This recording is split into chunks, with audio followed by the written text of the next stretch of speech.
are not the only thing that you can inherit from your family or from, your parents, should they pass away, speaking of your daily dilemma. And in this case, we need to talk about how to navigate inheritance, especially with financial education. Let's say you're inheriting something from your deceased parent, or which I have. A period, but you had the financial education, and that's why you're here today looking fabulous, honey. Yes.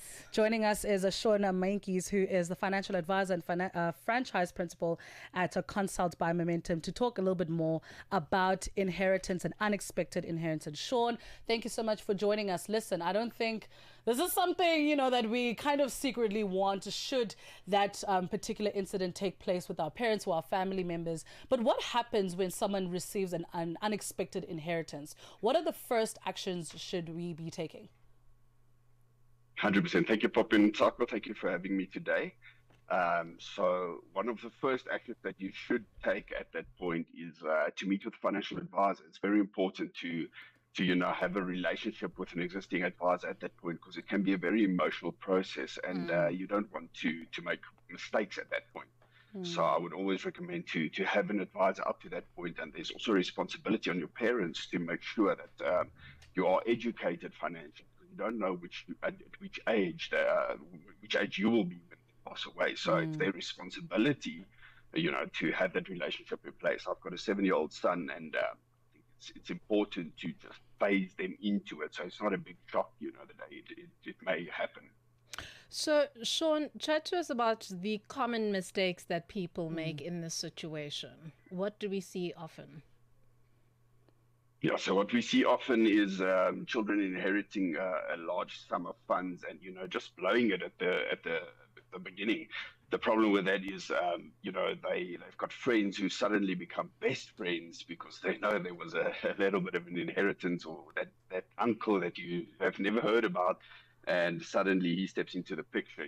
Also in terms of scammers, there's a lot of people that are out to actually target you. So some of the biggest mistakes can be just spending recklessly, or just not having the education to use those funds appropriately. Start investing, settling debt first. If you start spending funds before debt has been settled, before the estate has been wound up, that can cause major concerns and issues for you. So, the main mistake people make is not being prepared to receive those funds, not knowing what's going on in the estate, not having certain structures like a trust, etc., in place.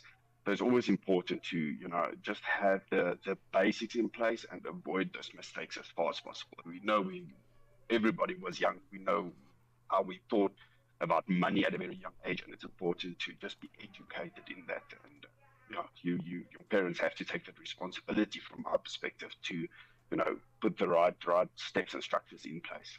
I was about to say that how can we protect their inheritance? Because I think also it would be a little bit unfair to expect, let's say, a 21-year-old who maybe just inherited 3 million rand or whatever, to kind of use it properly. You know what I mean? I mean, anyone at that age, couldn't even use a 10K properly. So how, as the person who is writing up their wills, writing up their inheritance, kind of responsible, and what can they put in the clauses to make sure that the money and the estate is handled appropriately?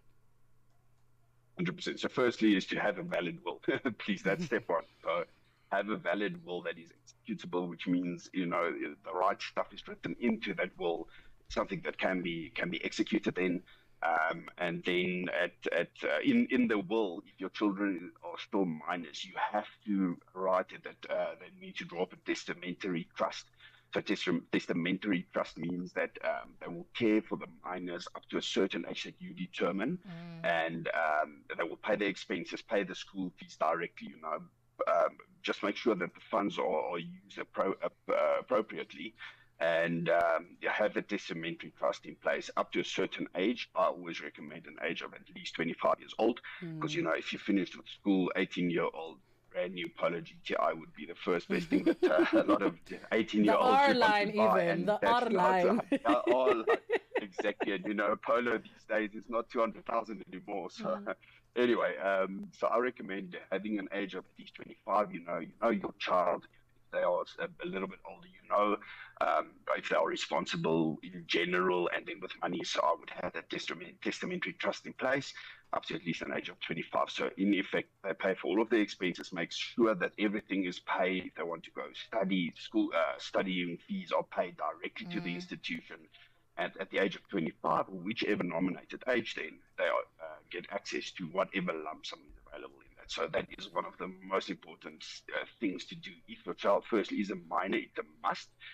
But I still recommend, even if my son was 19 or 20 years old, I would still have that trust in place just to make sure those funds that I worked very hard for, paid a premium for in terms of a life insurance policy, are used appropriately. It would be so sad to, not use it as it was intended for.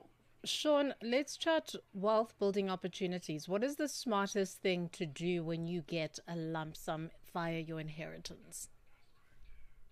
So smartest thing firstly is depending on your scenario, so it would be to meet with a registered financial advisor, get the advice, because I can't give you a single scenario that works for all clients. Clients' needs differ, and that's why we sit and do a financial needs analysis. But let's say that step has been taken care of, we would usually then say, okay, you've inherited this lump sum. Do you have any debt that is payable?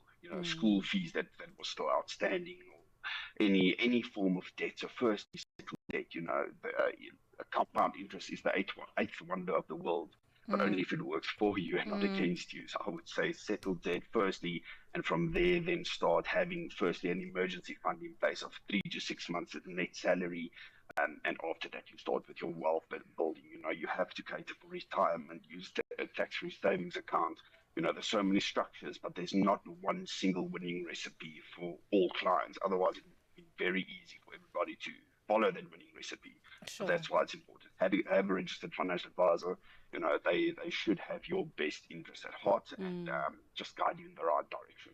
Would you say travel is a good way to kind of go through the process? Because also we actually forget the fact that you're also healing, you're kind of getting through life on your own. It can be so overwhelming. Would you say travel is also a good idea to kind of spend that inheritance? Because, maybe our parents didn't travel much, maybe we're also just trying to find a way to, I think we spend a lot of time saying what we shouldn't do and where we should put the money but what's left, with what's left, what do you get to do that is actually viable and makes sense for your life? Yes, no, I think travel can be a great way to spend that money. Obviously, just be careful that you don't overspend on that. Don't blow the whole lump sum on a trip at a 5-star resort for 4 weeks, and you actually then come back and sit with a lot of debt or made bad financial decisions. I've seen clients in the past, resigning from their jobs because they've inherited R1 million. Sounds like a lot of money. But the problem with that is you maybe earn R1 million in 3 or 4 years. So what do you do when those funds are depleted? So be smart about your money. If you are earning a salary of 100,000 Rand a month, but you inherit 30 million, there is a place for a holiday. You can probably pay for it yourself as well. But everything and anything possible, just at the right ratios. Maybe a trip to Cape Town is a better option than an international trip. So all just depends on the scenario. But I think you are right. You have to look at the emotional side of things as well. It's not a fun process, and you have to look at your own mental well-being. But don't use it as an excuse. I think it's very easy to say, "Oh no, this will be good for me," and it's just an excuse to misappropriation of the funds. So to spend too much. Shaun Meintjes, where do we find you? Where can we get some more insights and information on everything you're chatting to us about? Perfect. So you can find me on social media. So I've got a LinkedIn page. I also with my name and surname, and then also on Instagram and Facebook. Financial advisor Shaun Meintjes. You're welcome to reach out to me there, and we can take it further. Thank you so much for joining us on The Upside. Shaun Meintjes, financial advisor and franchise principal at Consult by Momentum. It is 3:30 Central African time. Let's check in with our sports update with our Queen's Icon. Get Channel Africa on DSTV Audio Bouquet.